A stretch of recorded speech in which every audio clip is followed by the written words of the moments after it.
Buenas tardes, les damos la bienvenida hoy a la segunda sesión de la tercera edición de esta jornada Patrimonio de Comunidad 2022.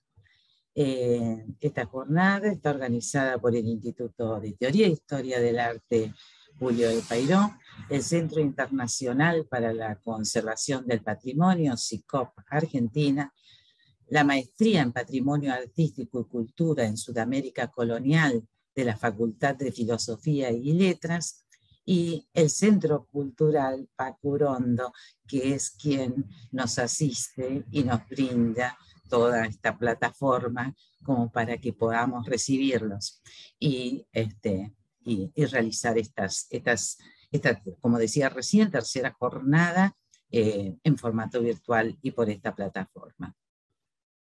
Esta segunda sesión está dedicada al tema del financiamiento en relación con el patrimonio. Y en esta sesión proyectaremos, expondrán el abogado Juan Manuel Beatti, el licenciado Diego García Smuckler y Valeria Vini, y también el profesor Juan Esteban Beldarrain. Como es costumbre y como hacemos la mayor parte de las veces en estas sesiones, les pedimos por favor que consignen en el chat sus datos, aquellos que requieran alguna certificación.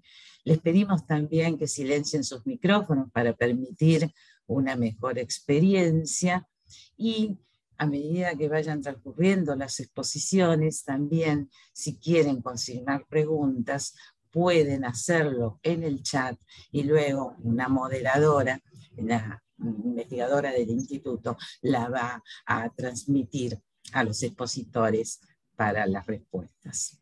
Entonces, sin más dilaciones, quisiera presentar la primera de las exposiciones de la sesión de financiamiento, que está a cargo de Juan Manuel Beatti.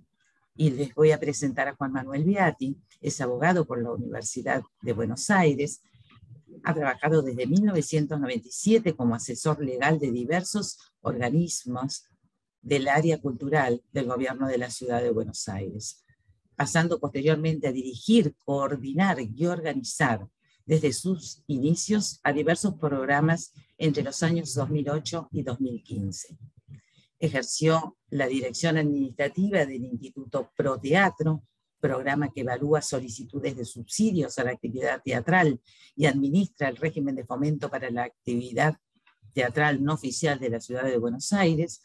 También en la dirección administrativa del Instituto Va Música, otro programa que evalúa solicitudes de subsidios a la actividad musical y administra el régimen de fomento para la actividad musical no oficial de la ciudad.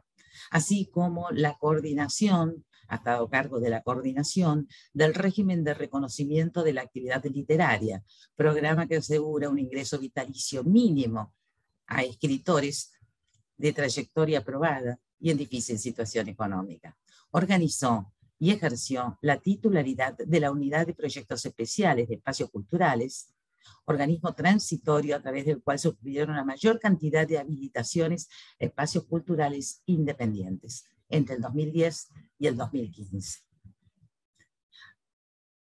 Además, como consejero permanente del Consejo de Promoción Cultural en el periodo 2012-2016, al que llegó a presidir a partir del 2014, se ha desempeñado como director nacional de mecenazgo del Ministerio de Cultura de la Nación en el periodo 2016-2018 y desde junio del 2018 a septiembre del 21 se desempeñó como director general de música.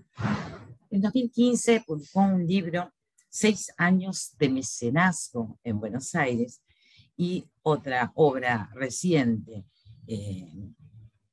que ha escrito recientemente, titulada Mecenazgo hacia una ley nacional, se encuentra en edición y es de próxima aparición. El título de la exposición es ¿Cómo evaluar una ley de mecenazgos?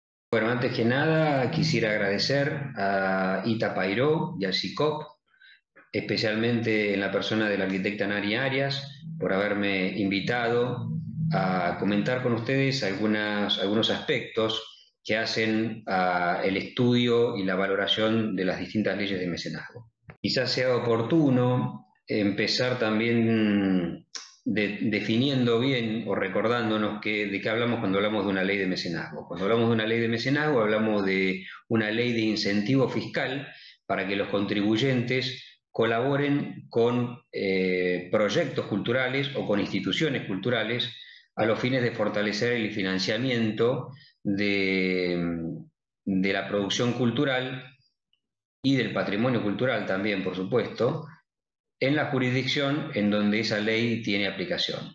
El primer punto que podemos distinguir, porque hace a la morfología de una ley de mecenazgo, es si esta ley constituye un cuerpo único, autónomo, o sea, una ley de mecenazgo propiamente dicha, o si esa norma de mecenazgo se encuentra íncita en una ley tributaria, a través de un artículo o a través de un anexo que remite a una determinada cantidad de cláusulas que regulan el procedimiento del mecenazgo. Nosotros en particular siempre nos inclinamos por una ley autónoma, distinta de la ley tributaria, por muchos motivos, pero los más importantes serían que en primer lugar para cualquier interesado en tomar contacto con la ley de mecenazgo es mucho más sencillo leer una ley autónoma, si se quiere, o sea, que únicamente se aplica y se refiere a la temática del mecenazgo, antes que enfrentarse con toda la normativa tributaria y tener que buscar entre sus cláusulas el artículo o el anexo o lo que fuere que específicamente se refiera al mecenazgo. Sobre todo teniendo en cuenta que las leyes tributarias suelen ser aplicables a cada ejercicio y en muchas ocasiones de un ejercicio a otro varían la numeración de los artículos. Entonces lo que hoy puede estar en el artículo 83, mañana puede estar en el artículo 85. Y esto podría dificultar más aún cualquier remisión a esa norma, a la norma de mecenazgo. Otro tema que también puede complicar un poco es el tema de las competencias. Las leyes tributarias obviamente son competencia de los ministerios de Economía o de Hacienda, mientras que las leyes de mecenazgo, digamos, en la mayoría de su articulado, es competencia del Ministerio de Cultura.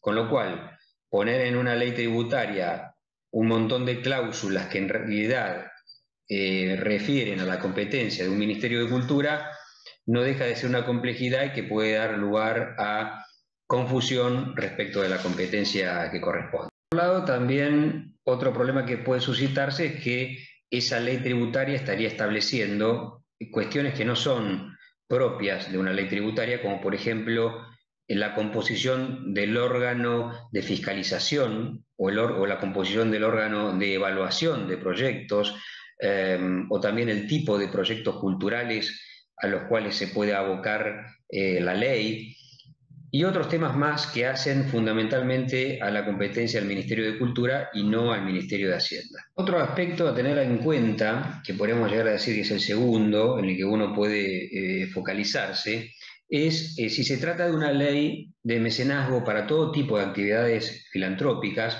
o si es una ley de mecenazgo específicamente cultural. No es vana la distinción porque en muchas leyes en Europa el mecenazgo es filantrópico, o sea, entra la cultura, pero entra también con la educación, con la salud, con la asistencia social, etc. Este, por ejemplo, es el caso de la ley de España. España, Alemania también tiene una ley en ese sentido. En general en Europa han adoptado esos regímenes que para nosotros, o al menos para la costumbre o para la idiosincrasia latinoamericana, no resultan ser las más eficaces. Y tampoco para ellos, habiendo hablado con algunos funcionarios de cultura de esos países, porque por varios motivos, pero podemos mencionar algunos. Por ejemplo, que cuando este tipo de leyes al abarcar tantas áreas de la filantropía, se generan tantos proyectos que es imposible después hacer una evaluación de los proyectos pormenorizadamente y aprobarlos o no, con lo cual terminan siendo leyes que en lugar de apoyar proyectos, apoyan instituciones. Y al apoyar las instituciones, es imposible después hacer una fiscalización seria del uso de esos recursos. Es decir, no se sabe que el aporte fue a la institución, pero es difícil saber a partir de la evaluación de la fiscalización de ese aporte o de esa donación o de ese sponsoreo, de qué manera utilizó la institución ese recurso. Por otro lado, tomamos contactos con funcionarios de cultura de países de Europa para conocer el impacto de la ley de mecenazgo en el ámbito cultural. Es imposible que ellos lleven registro de cuánto fue el aporte en cultura, porque el aporte, ellos tienen un número global de todos los recursos que fueron a instituciones benéficas a través de la ley de mecenazgo, de incentivo fiscal. Entonces ahí se genera otro problema, que es muy difícil llevar una estadística respecto a este tipo de leyes. Y por último también está el problema que la cultura termina compitiendo con muchas áreas que muchas veces tienen mayor urgencia social, como por ejemplo la salud, la asistencia social, la educación, y esto también complica la llegada de recursos al área de cultura. Un tercer aspecto muy importante a tener en cuenta es si la deducción, si el incentivo fiscal se realiza a la ganancia, por ejemplo, en la jurisdicción nacional, que estamos hablando del impuesto a las ganancias, si se aplica a la ganancia antes de impuesto o en el impuesto liquidado. Ustedes saben que cuanto mayor es el incentivo fiscal, mayor atención va a concitar en el contribuyente la ley de mecenazgo. Y también sabemos que el impuesto a las ganancias es aproximadamente el 35% de la ganancia. Se calcula en ese orden. Si uno hace toda la ecuación, se va a dar cuenta que si el incentivo se aplica antes de impuesto, el porcentaje de deducción del aporte que hace el contribuyente equivale al 28% de lo que aportó. Es decir, que si un contribuyente hace un aporte a un proyecto cultural de 100.000 pesos y la ley que se aplica es una ley que da un incentivo, aunque sea de un 100%, antes de impuesto, es decir, la persona a esa ganancia que tiene le resta 100.000 pesos que hizo de donación o de sponsoreo a un proyecto cultural, eso trasladado después al 35% equivale a que el contribuyente de esos 100.000 pesos recupera, cuando liquida su impuesto, le recupera 28.000 pesos y genuinamente de su bolsillo aporta 72.000 pesos. Mientras que cuando el incentivo se aplica al impuesto ya liquidado, el incentivo depende de la alícuota que fijó la ley. La ley puede fijar el 70%, el 80%, el 50%, lo que fuere, pero uno tiene mucho más claro qué es lo que está aportando y qué es lo que está recuperando. Pero además está decir que el 80% o 70%, que es una deducción razonable en una ley que efectivamente quiere concitar el interés de los contribuyentes, es un incentivo muy superior a un recupero de un 28%. El cuarto punto, y que es muy importante de tener en cuenta, es el órgano de evaluación de proyectos. Acá, en la legislación comparada, se observan muchos modelos y realmente la experiencia que a mí más me ha atraído y que me parece más interesante es la experiencia que se ha hecho en la ciudad de Buenos Aires, en donde el órgano de evaluación de proyectos es sumamente nutrido. Es decir, no solamente tiene una representación política del Ministerio de Cultura o de representantes de la Comisión de Cultura de la legislatura, dependiendo incluso de los bloques con más representación, etcétera, sino que también está fundamentalmente integrado por técnicos en la materia. Esto es muy importante porque a cualquiera que presenta un proyecto le interesa que quien lo evalúe sea idóneo. ¿Mm?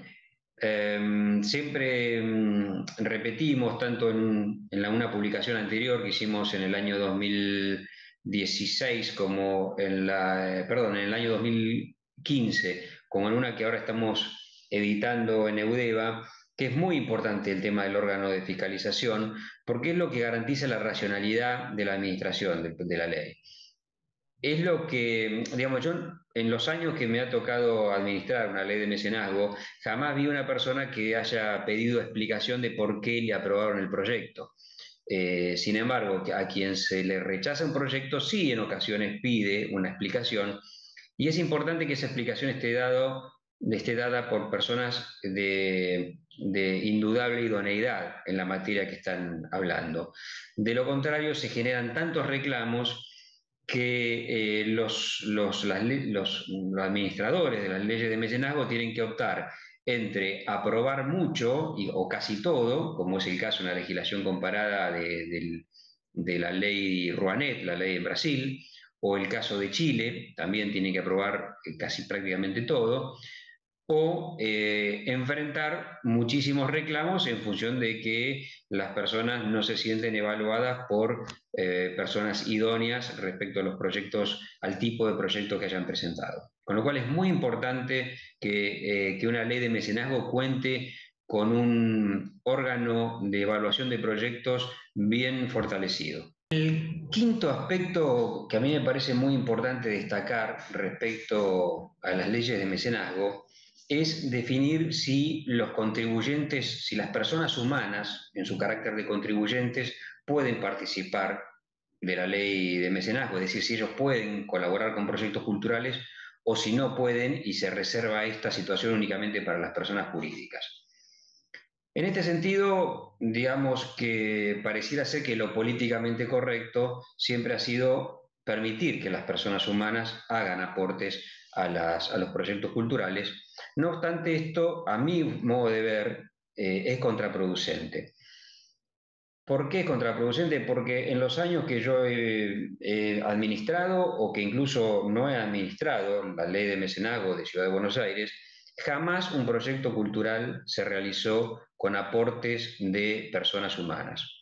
Es decir, estamos hablando de proyectos, los proyectos más chiquitos, que son los de personas, los proyectos presentados por personas humanas, no los proyectos financiados por personas humanas, sino presentados por personas humanas, tienen un tope de 1 millón de pesos. O sea, y la gente en general suele acercarse a los topes máximos. O sea, estamos hablando de proyectos y los de personas jurídicas, estamos hablando de los 15 millones.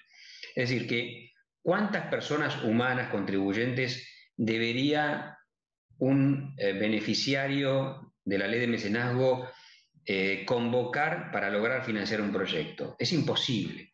Entonces, este discurso políticamente correcto que hace que en la mayoría de las leyes de mecenazgo los contribuyentes, personas humanas, puedan hacer aportes, terminan generando que falsas expectativas y pérdida de tiempo en los beneficiarios que en principio hacen un primer intento de financiar sus proyectos tomando contacto con personas humanas hasta que se dan cuenta que es imposible.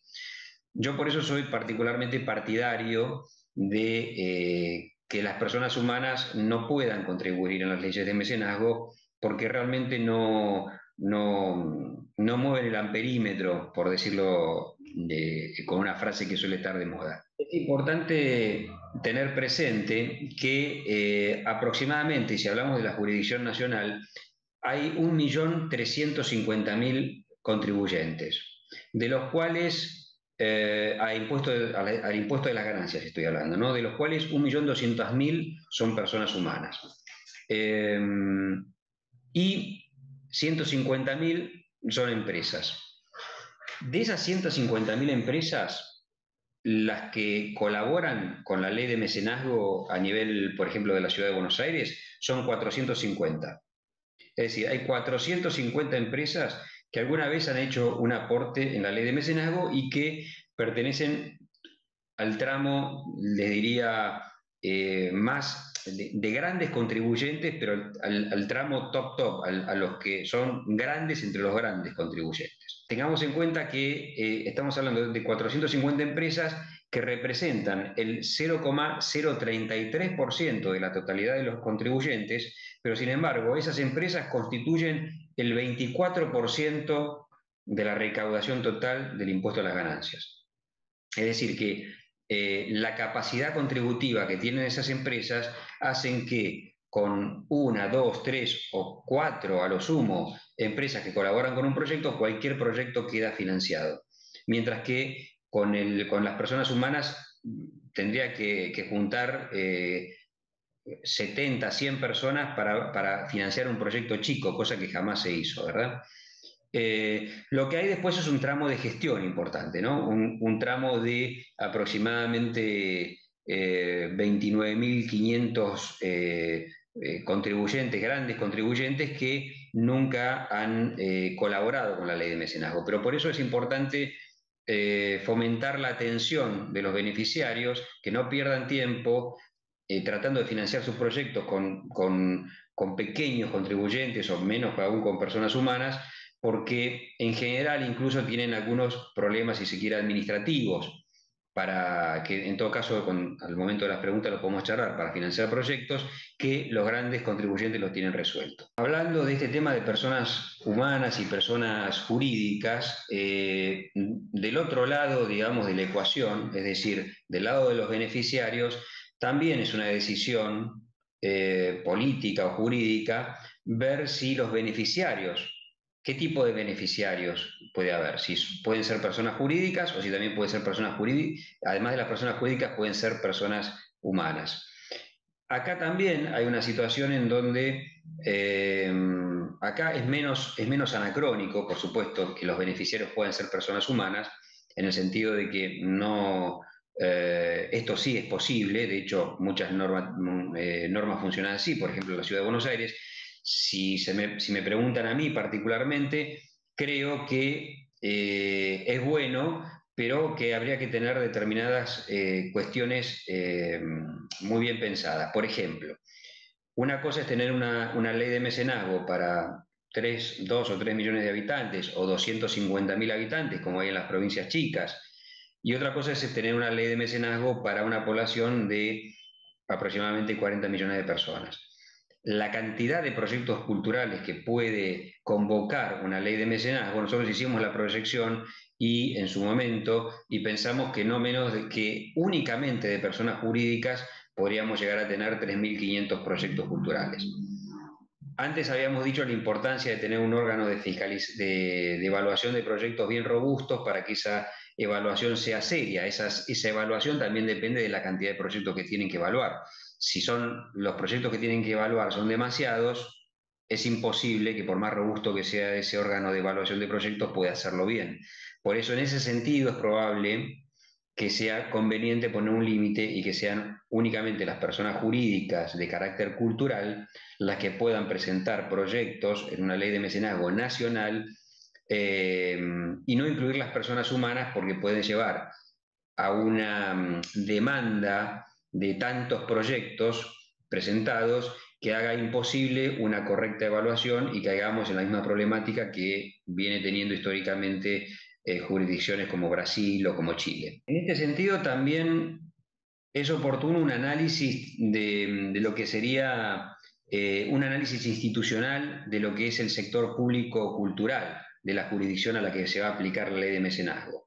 Por ejemplo, si en una jurisdicción no existe lo que hoy lo que nosotros tenemos como el Fondo Nacional de las Artes o el INAMU, el Instituto Nacional de la Música, o el Instituto Nacional de Teatro, es decir, lo que tiene la Argentina es un montón de instituciones que subsidian a las personas humanas y que pueden complementarse perfectamente con una ley de mecenazgo que esté abocada únicamente a personas jurídicas por una cuestión de poder trabajar seriamente lo que es la administración de un patrimonio y de recursos que son de todos. Bueno, más allá de que quedan algunos puntos interesantes también para comentar, creo que los 6 puntos en los que acabo de explayarme son 6 puntos muy importantes a evaluar respecto de una ley de mecenazgo. A los efectos de no excederme en el tiempo que se me ha asignado, preferiría cerrar acá y en todo caso si llega a haber preguntas o un momento de intercambio, podemos seguir charlando del tema.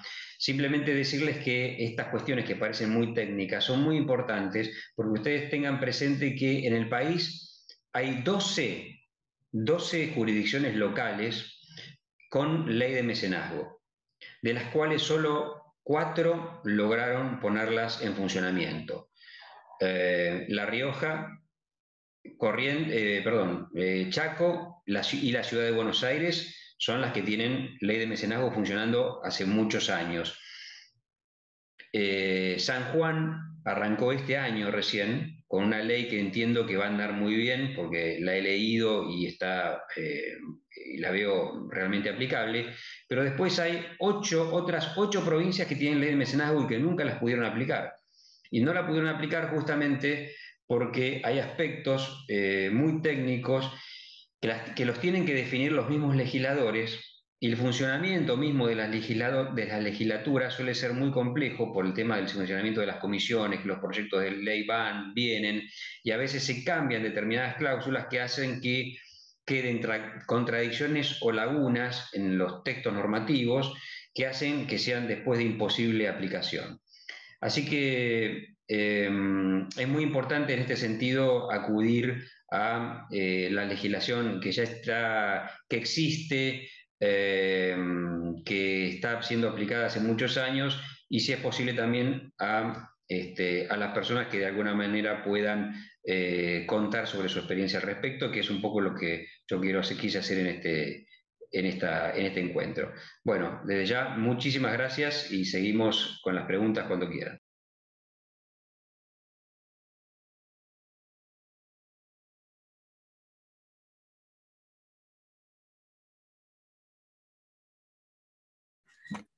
Bueno, muchísimas gracias, clarísimo, tantos datos en tan poco tiempo, pero un panorama acerca de justamente las posibilidades de evaluación de una ley de mecenazgo.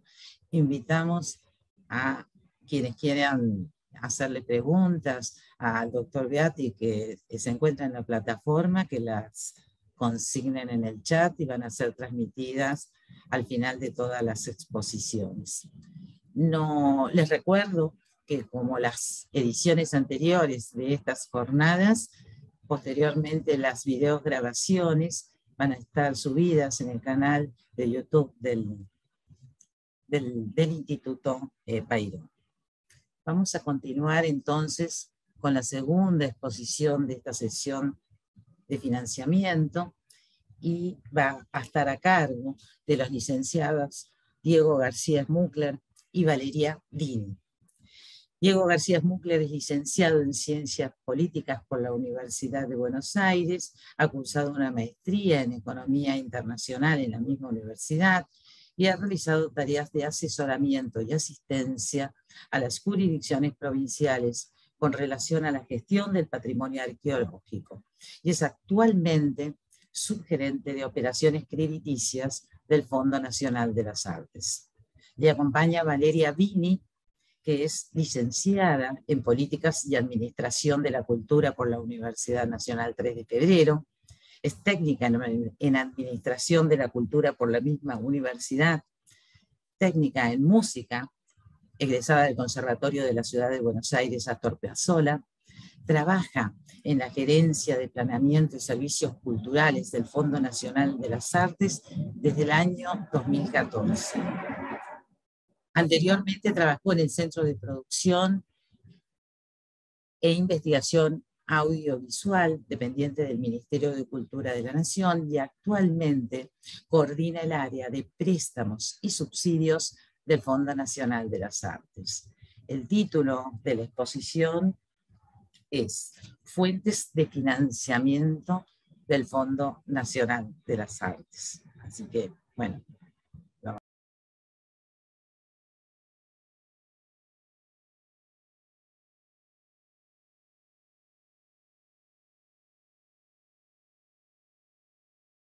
Hola, buenos días. Mi nombre es Valeria Vini. Trabajo en la Gerencia de Planeamiento y Servicios Culturales del Fondo Nacional de las Artes y hoy voy a estar comentándoles un poco acerca de las líneas de financiamiento, de fomento que tiene el FNA. Bueno, en primer lugar, contarles que el Fondo Nacional de las Artes es un organismo descentralizado en el ámbito del Ministerio de Cultura de la Nación que fue creado en el año 1958. Tiene por objetivo estimular, desarrollar, salvaguardar y premiar las actividades artísticas a través de sus líneas de fomento, que son las becas, los concursos, los préstamos y los subsidios. Vamos a desarrollar cada uno individualmente en las próximas diapositivas. Cuenta con financiamiento propio a través de la recaudación de un gravamen que se denomina dominio público pagante, ¿sí? Esto quiere decir, el dominio público pagante consiste en un gravamen, como dije anteriormente, que se paga por el uso de la obra de un autor, que puede ser nacional o extranjero, que ya falleció hace más de 70 años. El FNA otorga becas a artistas, investigadores y gestores de todo el país en diversas disciplinas como artesanías, teatro, artes circenses, danza, artes visuales, diseño, arquitectura, artes audiovisuales, letras, música y patrimonio. Las becas pueden ser individuales y grupales dependiendo del proyecto y tienen dos propósitos fundamentales. Uno es acompañar a los artistas en el proceso creativo de su obra, ya sea para el pago de honorarios, insumos, viáticos, alquiler de espacios y bueno, todos los gastos relacionados al desarrollo de su propuesta. El otro es alentar a la formación en el país y también a los formadores que quieran transferir sus conocimientos. Esto también se puede dar a través del pago de honorarios, matrículas, por ejemplo, traslados, bibliografía o equipamiento que sea necesario para realizar los programas propuestos. Este año las dos convocatorias ya han finalizado y se están dando a conocer los ganadores.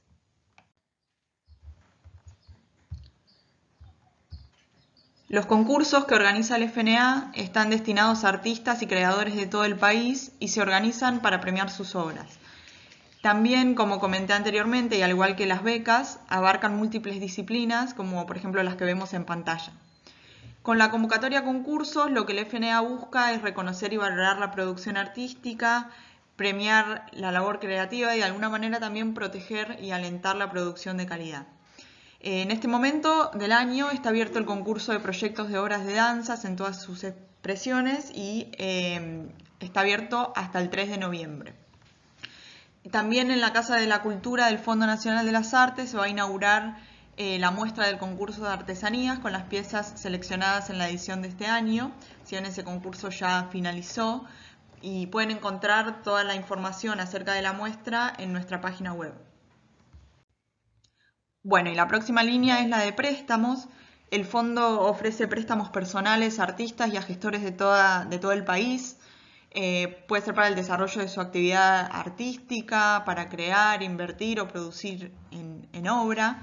Y hay dos líneas, la de microcréditos, que es hasta 350.000 pesos, y el plazo máximo es hasta 36 meses de devolución. Y la tasa fija es del 10% anual, ¿sí? Y la otra línea es la de préstamos generales, que es hasta 1.200.000 pesos, el plazo máximo es hasta 60 meses y tiene una tasa fija y anual del 12%. En cuanto a las disciplinas, bueno, puede ser para cualquier disciplina artística como las que mencionamos anteriormente. Y en cuanto a los destinos, se pueden solicitar para, por ejemplo, adquisición de equipamiento, materiales, instrumentos. Puede ser para viajar, también para capacitarse, puede ser para obras de infraestructura que modifiquen o mejoren el espacio artístico de un prestatario. Bueno, entre otros fines también, y los préstamos pueden solicitarse, como decía anteriormente, para cualquier etapa del proceso creativo o realización de la obra artística. Bueno, y llegamos a la última línea de fomento, que son los subsidios. Los subsidios que otorga el FNA están destinados a organizaciones civiles sin fines de lucro con personería jurídica, también de todo el país y en todas las disciplinas que mencionamos anteriormente con las otras líneas, y están destinadas a potenciar la concreción de proyectos artísticos y actividades culturales, ¿sí? También hay dos líneas, una es la de mejora y adecuación de espacios culturales. En este momento se da en contexto de pandemia y pospandemia para justamente ayudar a las organizaciones a que se recuperen. La línea de mejora y adecuación de espacios culturales es hasta 600.000 pesos. Puede utilizarse para refacciones, para adquisición de equipamiento, de materiales y todos los destinos, digamos, que hagan a la mejora de ese espacio cultural. La otra línea es la de proyectos culturales, que es hasta 350.000 pesos. Y puede ser, por ejemplo, para el desarrollo de un proyecto cultural en particular, digamos, específico, puede ser para el diseño, para pago de honorarios, todo lo que haga a ese proyecto cultural específico, que generalmente siempre tienen fecha de inicio y de cierre, ¿sí? Esta línea obviamente son fondos no reintegrables, ¿sí? A diferencia de los préstamos, que sí se van devolviendo mes a mes. Bueno, y para finalizar, y para que se den una idea, quería mostrarles también este cuadro, que es de los beneficios del año pasado, del 2021, para que tomen dimensión más o menos de cuántos beneficios por línea de financiamiento otorgó el FNA y a cuántas personas y el monto, ¿no?, llegó. Bueno, de becas y concursos podemos mostrar las inscripciones, la cantidad de beneficiarios, y entre las 4 líneas da un total de 4.112 beneficios, ¿sí? Este año obviamente todavía no podemos dar los números porque, bueno, no finalizó el año todavía, ¿no? En este gráfico también podemos ver de los beneficios del año 2019 al 2021 cómo aumentaron no solo en cantidad sino también en montos. Por ejemplo, en el año 2019 se otorgaron 1.700 en total entre todas las líneas, y como mencionábamos anteriormente, en el año 2021, para hacer una comparativa, fueron 4.112. Bueno, muchas gracias por haber participado de esta charla. Si tienen alguna duda acerca de los beneficios del fondo, de cómo aplicar, pueden escribir a fnartes@fnartes.gov.ar. Nosotros nos encontramos en Alsina 673, en Capital Federal, y pueden comunicarse, bueno, a ese mail ante cualquier consulta que tengan. Y nuestra página web, donde van a encontrar también todos los reglamentos de las líneas y toda la información para mantenerse actualizados, es www.fnartes.gov.ar.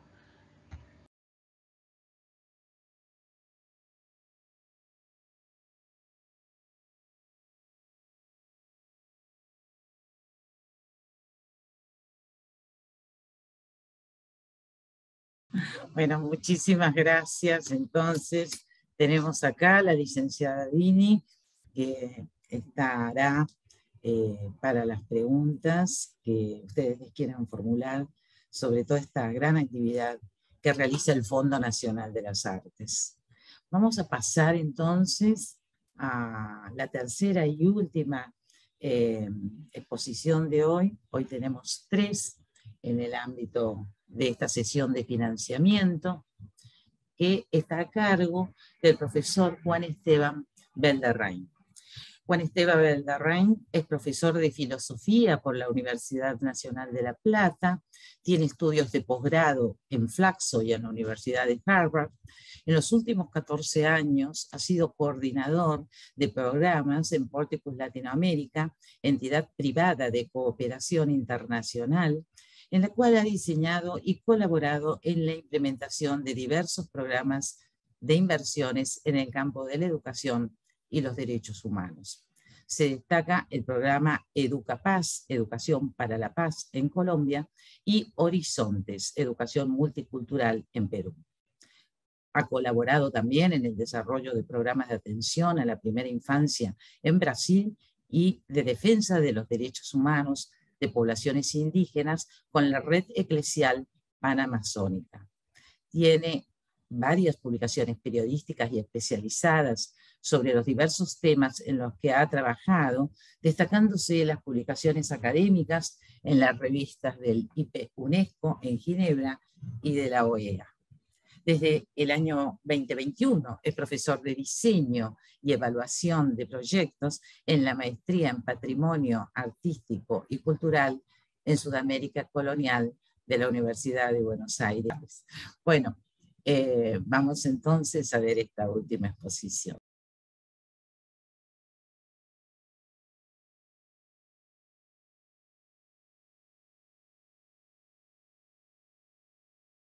Buenas tardes a todos. En primer lugar, quiero agradecer a Ricardo González por la invitación a participar nuevamente en este seminario.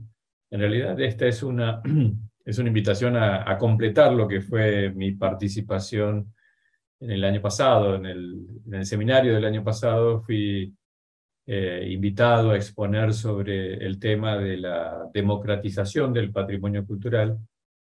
Y para eso definimos toda una serie de categorías y algunos criterios de intervención para proyectos culturales que tuvieran como fin, digamos, la democratización social, ¿no? Esa presentación sirvió como un marco teórico de referencia del seminario, y este año se me invita, en cambio, a presentar una aplicación de esas categorías y de esos criterios en un caso particular, en un proyecto particular, circunscrito en un territorio específico, en el territorio conocido como la Ruta del Barroco Andino, un proyecto en el que yo estoy profesionalmente involucrado ya hace varios años.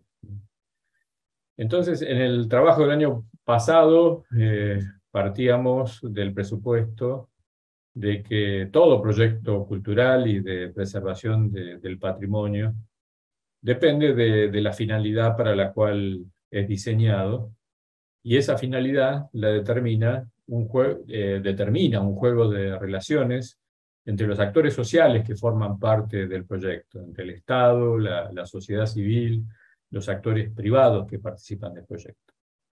Y según esa finalidad y esas relaciones sociales entre los actores, distinguíamos distintos tipos de proyectos. Para ello seguíamos una clasificación, una clásica clasificación propuesta por García Canclini hace muchos años atrás, pero que consideramos una clasificación que goza de gran actualidad. En esa clasificación, Canclini distingue entre proyectos de mecenazgo, de tradicionalismo patrimonialista, proyectos de estatismo populista, de privatización neoconservadora, y dos últimos tipos que llamaron particularmente nuestra atención y nuestro análisis, que es lo que él llama proyectos de democratización cultural y proyectos de democracia participativa. Ahora no vamos a tener tiempo de volver a explicar, como lo hicimos entonces, cada uno de ellos, pero sí quisiera resaltar estos dos últimos, que son los más relevantes para el tema de la democratización de las sociedades a través de proyectos culturales, porque en nuestra América Latina, tan marcada por las desigualdades estructurales, que afectan a sectores grandes de población, por su condición económica, por su raza, por su etnia y género, estos tipos son los más relevantes. Es decir, un proyecto de patrimonio cultural en América Latina tendrá verdadera finalidad democratizadora en la medida que sirva para la disminución o remoción de esas desigualdades sociales por vía del empoderamiento de esos sectores de población subalternizados en el actual orden. Pero al mismo tiempo, en ese trabajo nosotros también reconocíamos las dificultades que entrañan este tipo de proyectos.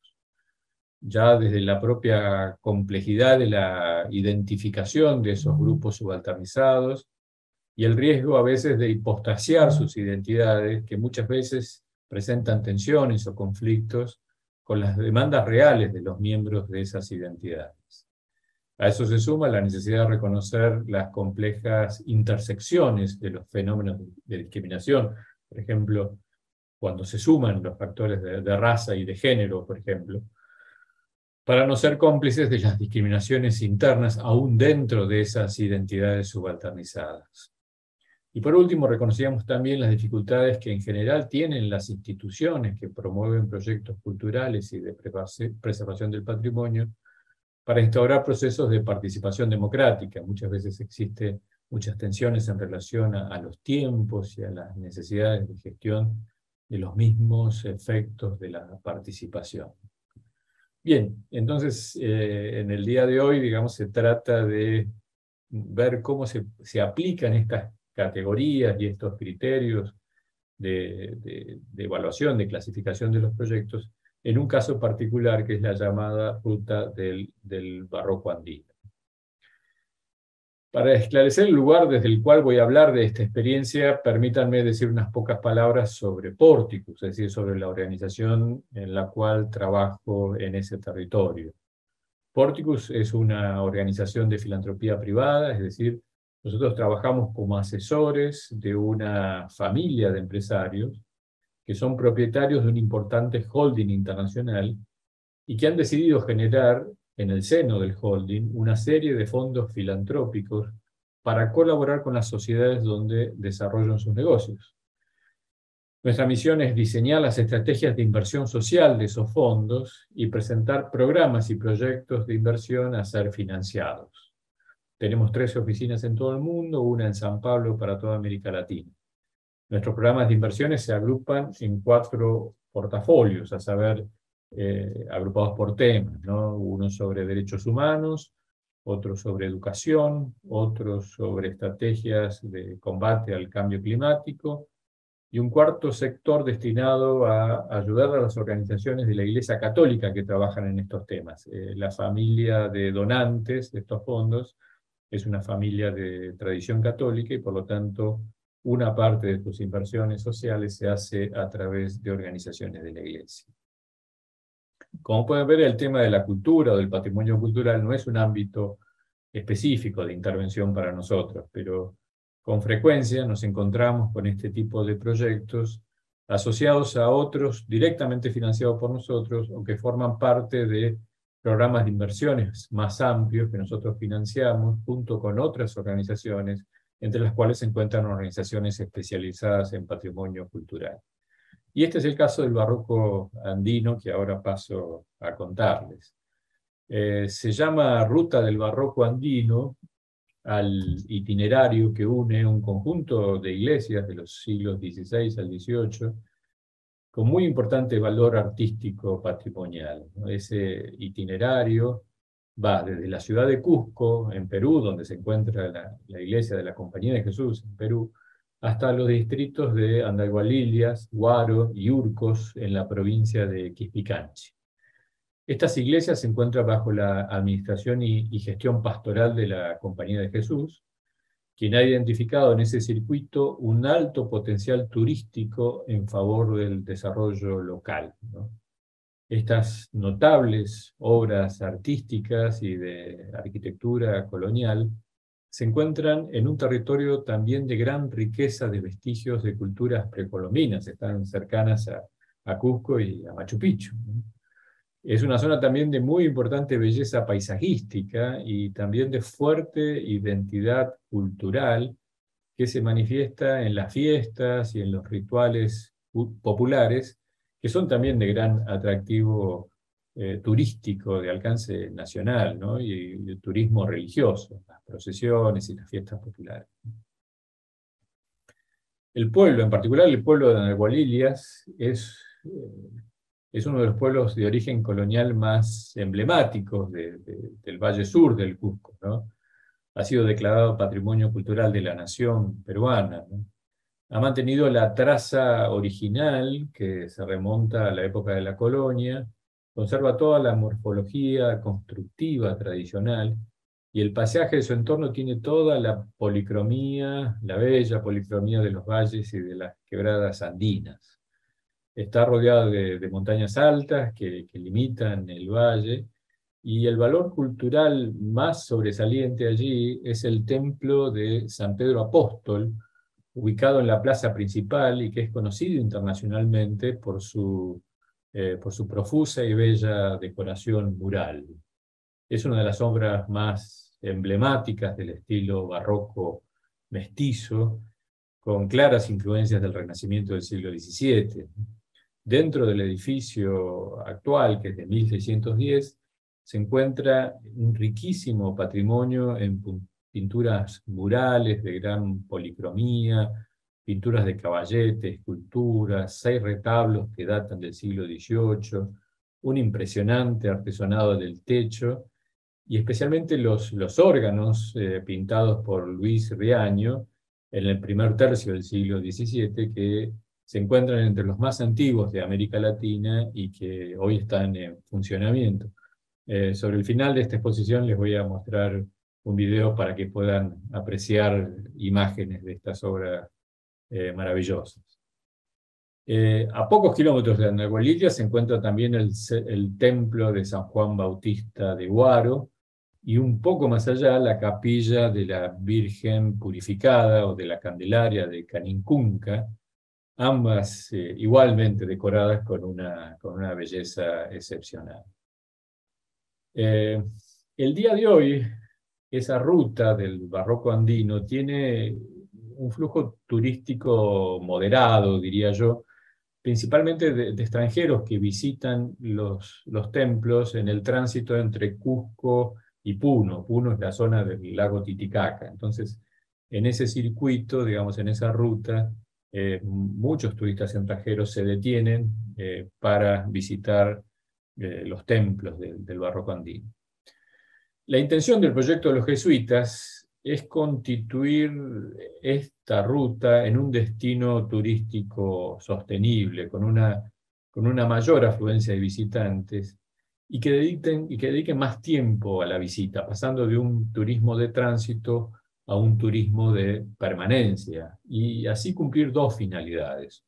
Una, generar más oportunidades de empleo y desarrollo para las comunidades locales, en una comunidad que es muy, muy afectada por fenómenos de pobreza y sobre todo de discriminación étnica y cultural. Y al mismo tiempo, siendo la Compañía de Jesús una organización religiosa con misión pastoral, el deseo de los jesuitas es promover un turismo con impronta espiritual, ¿no?, que le permita al participante hacer lo que Walter Benjamin llamaba la experiencia barroca, es decir, la experiencia que reconoce sus límites y se abre a lo trascendente, se abre al encuentro con Dios. Esta es la finalidad del proyecto, ¿no? Definido de este modo, no resulta fácil su encasillamiento dentro de uno de los tipos propuestos por Canclini. Pero este sea quizás el aprendizaje más importante de la experiencia de la ruta del barroco andino. La característica principal del proyecto, que lo ubica dentro de las tipologías de Canclini, puede no depender tanto del proyecto específico de la puesta en valor del patrimonio cultural, sino del contexto sistémico en el que ese proyecto se desenvuelve. En este caso, estamos claramente frente a un proyecto de recuperación del patrimonio artístico hecho bajo una clara lógica de mecenazgo, pero en el contexto integral de las intervenciones de los jesuitas en el territorio, adquiere una clara finalidad democratizadora. Intento explicarme. La restauración de los templos es un proyecto que lleva más de 15 años y en el que se ha invertido más de $1,5 millones, en su mayor parte provenientes de la organización World Monuments Fund, que es una interesante organización internacional con sede en Nueva York, que no solo da apoyo financiero y técnico para la conservación, restauración del patrimonio, sino que también fomenta las capacidades técnicas y sociales locales necesarias para la preservación futura de los sitios restaurados. En la Ruta del Barroco fueron capacitados más de 30 técnicos que trabajaron para poner en valor los murales, las esculturas, lienzos, retablos, vasijas, candelabros de arcilla y muchos otros objetos, ¿no? Este equipo ahora está capacitado para la restauración de las restantes obras y para el mantenimiento de estas obras recuperadas. Pero esta gran obra que sigue, según Canclini, la lógica del mecenazgo, adquiere un componente mayor de democratización en el contexto de la intervención local de la Compañía de Jesús. Si bien la presencia de los jesuitas en la región data desde la colonización, para el tema que nos ocupa es muy relevante el importante giro pastoral que hicieron los jesuitas a fines de la década del 60 en el siglo pasado. Las investigaciones teológicas y antropológicas inspiradas en la teología de la liberación llevaron a los jesuitas de entonces a desarrollar un modelo de misión pastoral comprometida con la justicia social a favor de los indígenas y campesinos de la región. Así, la misión de Quispicanchi fue elegida como un piloto para desarrollar un modelo de trabajo pastoral inculturado en el mundo quechua, es decir, que reconociera y pusiera en luz las riquezas ocultas de la cultura indígena y campesina local que se corresponden con los valores de la fe cristiana. Por eso, la misión rural de Quispicanchi se vio también mayormente involucrada también en los profundos cambios sociales y políticos que la región vivió desde entonces. Para llevar adelante esa misión, más allá de la labor pastoral desarrollada desde las parroquias, los jesuitas crearon una red de organizaciones vinculadas a la educación y a la defensa de los derechos. Entre ellas se destacan Fe y Alegría y el CAIJO. La primera es una red de escuelas públicas y privadas que tiene una especial atención en mejorar la calidad educativa, sobre todo en las escuelas rurales remotas. La segunda, el CAIJO, y que es la más emblemática, es el Centro de Capacitación Agrícola Industrial Jesús Obrero, ¿no? Comenzó siendo un centro de capacitación técnica y se ha convertido en el transcurso del tiempo en un importante centro de desarrollo local que anima un complejo sistema de cooperativas vinculadas a la producción de bienes y de servicios en la zona. Es en ese contexto donde el proyecto de la Ruta del Barroco andino adquiere su carácter democratizador. La recuperación y restauración del patrimonio artístico se produce en el seno de una trama de organizaciones que generan oportunidades de empoderamiento a indígenas y campesinos en su propio proceso de emancipación. Este es un proceso muy complejo, no exento de las dificultades que señalábamos en nuestra presentación del año pasado. Cómo generar procesos de representación de esos indígenas y campesinos en contextos de alta fragmentación social e incluso de violencia.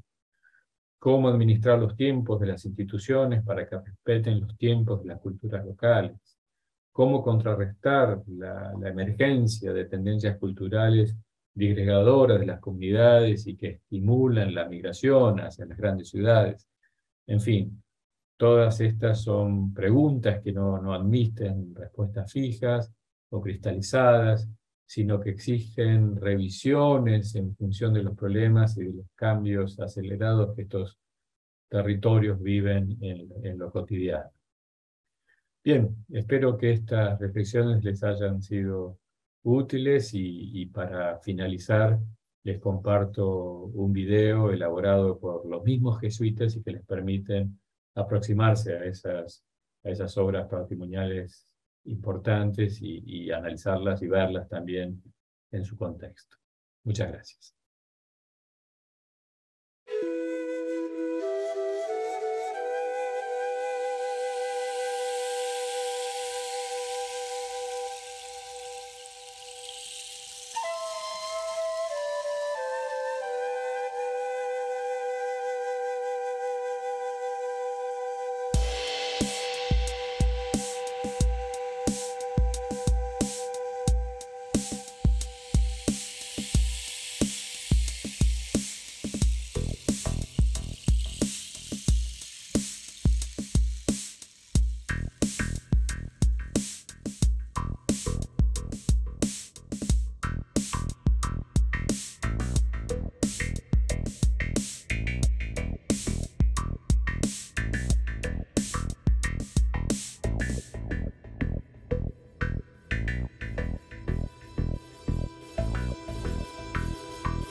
Bueno, muy bien, muchas gracias. Les quería comentar que no sé si está en la plataforma el profesor Beldarrain, que estaba teniendo dificultades para conectarse. Esto sucede generalmente en este tipo de experiencias, de jornadas virtuales, pero como hemos experimentado en las últimas ediciones, en estas 3 ediciones que se han organizado desde el Instituto Pairó, esto ha permitido que ingrese gran cantidad de personas de otras provincias y que también tengamos expositores de todo el país. A continuación, entonces, hay algunas preguntas, creo, para los expositores. Le voy a dar la palabra a la doctora Patricia Novilia, quien va a transmitirle estas consultas o interrogantes o comentarios a Valeria Bini, a la licenciada Bini y al doctor Beati, que se encuentran aquí con nosotros. Patricia. Bueno, muchas gracias, Alejandra. Vamos a pasar a las preguntas. En este caso, para el doctor Juan Manuel Beati, ¿sí? Que en realidad son 2 preguntas que apuntan a lo mismo. Por un lado, ¿cuál considera que son los principales obstáculos para la implementación de una ley nacional de mecenazgo? Y en todo caso, según su criterio, ¿qué fue lo que evitó, sobre todo en el periodo 2015 a 2019, que hubiera esta ley de mecenazgo? Bueno, buenas noches a todos. Muy interesantes las preguntas desde ya y felicito a los expositores realmente por la presentación. En el último video me dio ganas de aplaudir al terminar. Supongo que no habré sido el único. Pero bueno, respecto a las preguntas que me acaban de hacer, yo creo que el principal obstáculo es el temor que muchas veces genera en los distintos gobiernos el hecho de apostar a la producción cultural como una fuente de desarrollo y de producción a mediano plazo. En principio, la inversión en cultura que genera una ley de mecenazgo genera un gasto, o sea, genera que hay unos recursos que tendrían que entrar al fisco a través de los impuestos, que dejan de entrar y se invierten en producción cultural o en patrimonio cultural, y fundamentalmente en patrimonio cultural. Hay un matrimonio que suele darse entre mecenazgo y patrimonio cultural, en el que después podemos hablar si quisieran y si hubiera tiempo, muy interesante. Pero esta inversión en cultura suele dar recursos a mediano plazo, a través del turismo, y a veces es difícil de mensurar de que efectivamente esos recursos ingresaron a partir de esa inversión en cultura y no por acción, digamos, por generación espontánea del mercado. Yo creo que eso debe ser una de las principales. Por esa misma razón, son raros los gobiernos en donde parte una iniciativa del Ejecutivo para hacer una ley de mecenazgo. Sucede eso muchas veces porque justamente quien tiene miedo de que le afecten la caja de recaudación es justamente el oficialismo, el Poder Ejecutivo. Esto no estoy hablando de ningún partido en particular, ni esto es una constante que hemos observado, ¿no? Y se da en el gobierno de justamente 2015 a 2019, que usted bien hace referencia, hubo una ley de mecenazgo promovida por el Poder Ejecutivo, y muchas veces también hay como prejuicios ideológicos, ¿no? Creo que eso ya prácticamente se ha caído, esa discusión de que si el mecenazgo es la privatización de la cultura y etcétera. Pero bueno, también a veces sucede eso que genera que cuando de repente desde una desde un lugar ideológico, sea cual fuere, se hace una propuesta, del otro lado se generan algunas reticencias que puede llegar a ser incluso hasta porque la idea es muy buena y ¿por qué no se me ocurrió a mí antes? Entonces esto genera muchas idas y vueltas entre las comisiones, y los gobiernos democráticos tenemos la gran debilidad de durar 4 años. Y esto, y más todavía el tratamiento parlamentario de una ley que en 2 años se cae. Entonces, si esto no se resuelve rápidamente, se termina cayendo y la propuesta se termina perdiendo. No sé si contesté la pregunta con eso o me quedó algo. No, sí, realmente muy explícito en la respuesta y sí, hemos quedado satisfechos. Tenemos otra pregunta y dado el comentario favorable que se ha dado, la pregunta sería, ¿qué particularidad tiene la ley del mecenazgo en San Juan? No, la ley de mecenazgo en San Juan, yo estuve analizando 12 leyes justamente de las distintas provincias, haciendo una crítica de una publicación que en este momento se está editando, con lo cual si me preguntan así, no podría llegar a puntualizar en una en particular, pero sí es una ley armoniosa, es una ley. Las leyes de mecenazgo tienen la particularidad que son como unas piezas de reloj, como un reloj, en donde hay cuestiones impositivas que tienen que empalmar con cuestiones de evaluación de proyectos, con política cultural, etcétera. Que si alguna de esos engranajes de esa ley no está muy correctamente puesto, lo más probable es que la termine trabando. Lo que tiene la ley de San Juan particularmente, que es una ley muy armónica y que se ha tomado y que se ha inspirado bien, no me gusta usar el término copiar, porque puede llegar a tener una visión peyorativa, pero digamos, se ha inspirado bien en las experiencias preexistentes. Cosa que no han hecho otras jurisdicciones que han copiado mal, o se han inspirado mal, por de otra manera, y entonces terminaron haciendo leyes que no se pueden aplicar después.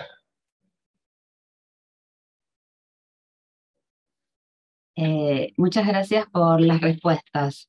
Vamos a pasar ahora a una pregunta para la licenciada Valeria Bini, ¿sí? Sobre qué incidencia tienen los financiamientos del Fondo Nacional de las Artes en el plano nacional.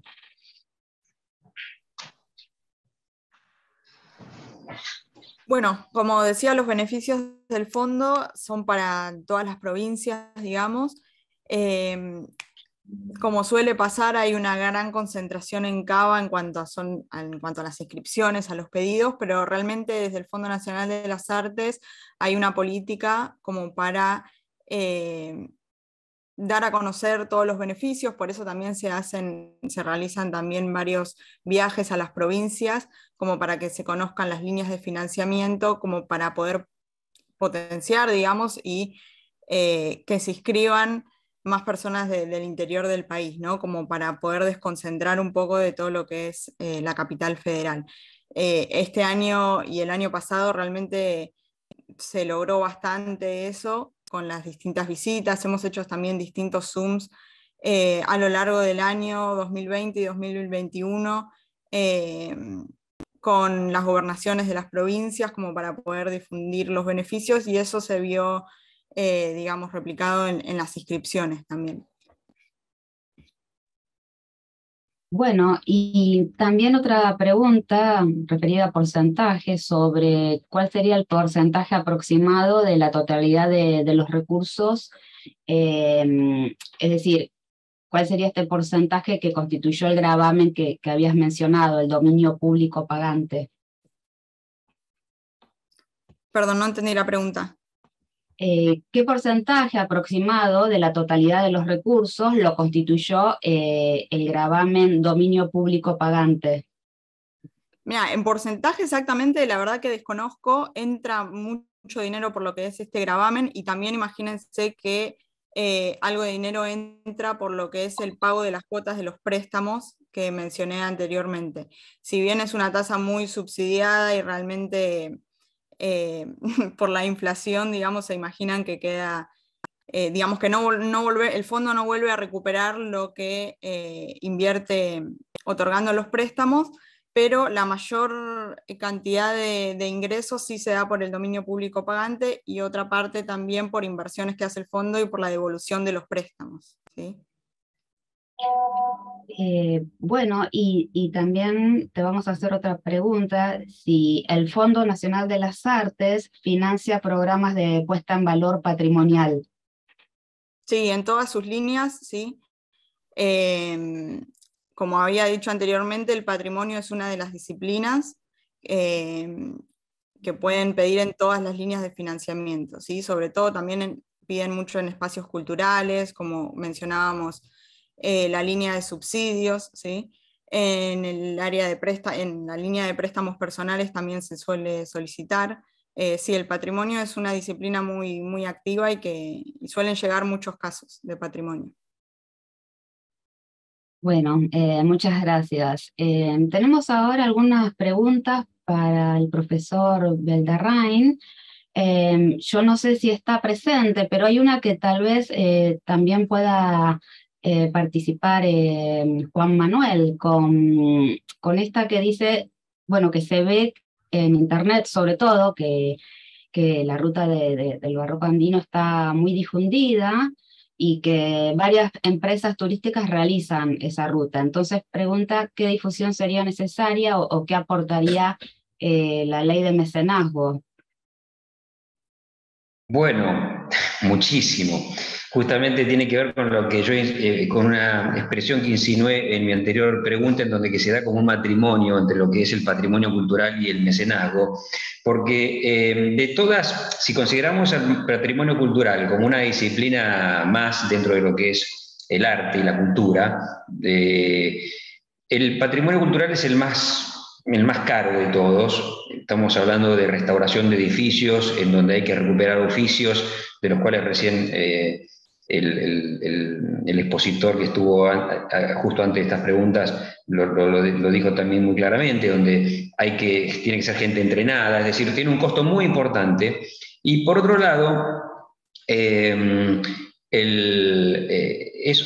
dentro de lo que es la cultura, el patrimonio cultural es una disciplina que no ingresa al mercado cultural. Es decir, uno puede hacer una producción artística que termine siendo rentable, de danza, de teatro, de música, de un montón de literatura, pero el patrimonio cultural rara vez es rentable. No se me ocurre una experiencia, o sea, no es rentable en sí, genera una rentabilidad en todo su entorno maravillosa y impresionante. De hecho, digamos que todo el turismo europeo debe de verle el 80% o el 90% al patrimonio cultural que ahí hay.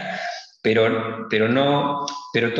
mercado, viéndolo de una manera superficial a toda esa situación, va a decir: ¿cuántos turistas hay en Florencia? ¿Cuántos turistas hay en España? Pero solo los que están comprometidos con el patrimonio cultural tienen lo suficientemente claro que ese turismo justamente se da porque subsisten las riquezas y las maravillas patrimoniales que allí subsisten, ¿no?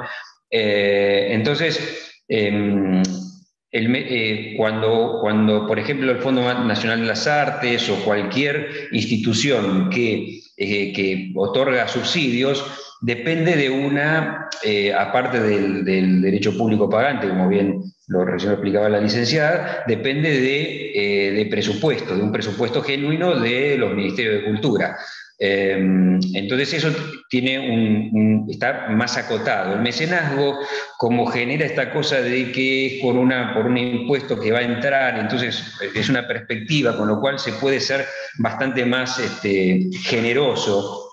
Y además incentiva el aporte de las empresas también directo, el aporte genuino, porque no todo lo que se pone en mecenazgo se recupera después. Por ejemplo, en la ciudad de Buenos Aires se aprobaron proyectos, el año pasado se aprobaron 1.273 proyectos por una cantidad de 1.000 millones de pesos. Los números de este año todavía no los tengo, pero como para que tengamos en cuenta que el 50% de estos 1.000 millones, la verdad que no lo tengo, no estudié estas cifras antes de la charla, porque no pensé que iba a hablar de esto, pero no menos del 50% seguramente es en patrimonio cultural. O sea que estamos hablando de 500 millones de pesos volcados en en el patrimonio cultural. Y que cuando a mí me tocó particularmente estar a cargo del área de mecenazgo, me consta muy claramente que mucho de ese patrimonio cultural tiene que ver con patrimonio cultural religioso, porque digamos la religión es muy básica, es algo muy básico, de hecho por eso se llama ministerio de culto, digamos, en los que se dedican con la religión es básica en la cultura de una identidad, ¿no?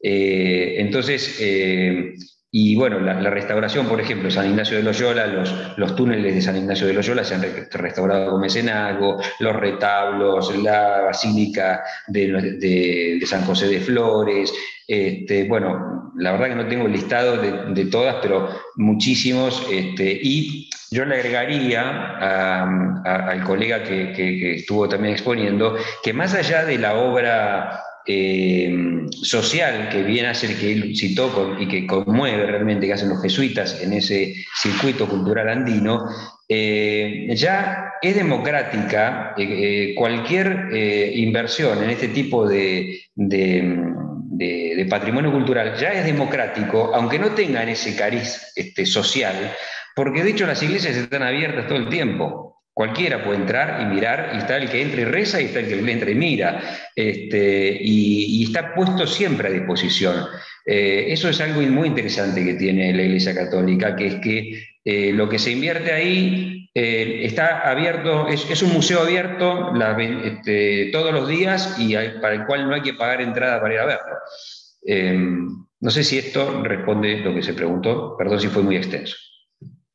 No, por supuesto ha sido muy clara la respuesta, por eso le agradecemos. Y bueno, precisamente y coincidiendo con algunos de los comentarios que se han hecho, destacar que estas imágenes que hemos visto de la presentación del profesor Juan Esteban Belderrain realmente han merecido el halago de la mayor parte de quienes estamos participando, porque realmente han sido imágenes muy, muy bellas. Hay también algunas preguntas que en realidad en principio son por sí o por no, yo las haría, no sé si se pudo conectar finalmente, bueno, pero se refieren las preguntas a si el proyecto incluye algo relativo a la música misional barroca, andina, ¿no? Es decir, las que realizaban los sacerdotes jesuitas con los habitantes originarios en la época, y si también el proyecto incluye un tren turístico. En caso de que el profesor no se encuentre, tal vez podamos responderlas para la próxima sesión. No sé qué te parece, Alejandra. Sí, sí, es lamentable. Lamentablemente no puede conectarse, así que lamentamos que no esté entre nosotros para justamente responder las preguntas del chat. No sé si hay algunas más, Patricia. No, justamente con esto finalizaríamos las preguntas. Nuevamente destacar las felicitaciones para los 3 expositores y bueno, y allá el cierre. Sí, gracias, mil gracias Patricia por transmitir las preguntas. Nuestro agradecimiento de los coorganizadores, a los expositores de hoy, licenciada Valeria Vini, doctor Juan Manuel Beati y el profesor Belderrain, que desafortunadamente no lo pudimos tener, no se pudo conectar. Les vamos a transmitir las preguntas, así y como tenemos sus correos, en cualquier caso, él las podrá contestar. Vamos entonces finalizando esta segunda sesión y les invitamos a la próxima, que se va a llevar a cabo el día 24 de octubre, el próximo lunes, a las 17 horas, y el tema de esa sesión va a ser aspectos relacionados con la gestión del patrimonio. Las disertaciones van a ser preservar los bienes patrimoniales en una ciudad intermedia, Junín, Buenos Aires, que va a ser presentado por la arquitecta Laura Franco; Patrimonio en Casabindo, Arqueología, Historia y Museo Comunitario, que va a ser presentado por la licenciada María Tejerina y el licenciado Martín Basso; Políticas culturales y gestión patrimonial, lineamientos generales y abordaje metodológico, que va a estar a cargo de Gabriel Romero y Laura Arruzabala. Y finalmente una cuarta exposición, Diócesis de Morón, 25 años de rescate patrimonial, que va a estar a cargo del profesor Ezequiel Pavese. Les reiteramos que van a estar estas jornadas cuando terminen en nuestro canal, y les agradecemos muchísimo la atención. Nuevamente a los expositores, están también los coorganizadores presentes de estas jornadas aquí en la plataforma, y a todos quienes han ingresado y quienes hicieron las preguntas y asistieron a lo largo de esta hora y media pasada en la que nos hemos reunido, les agradecemos mucho. Los esperamos el próximo lunes entonces. Muchas gracias. Muchas gracias.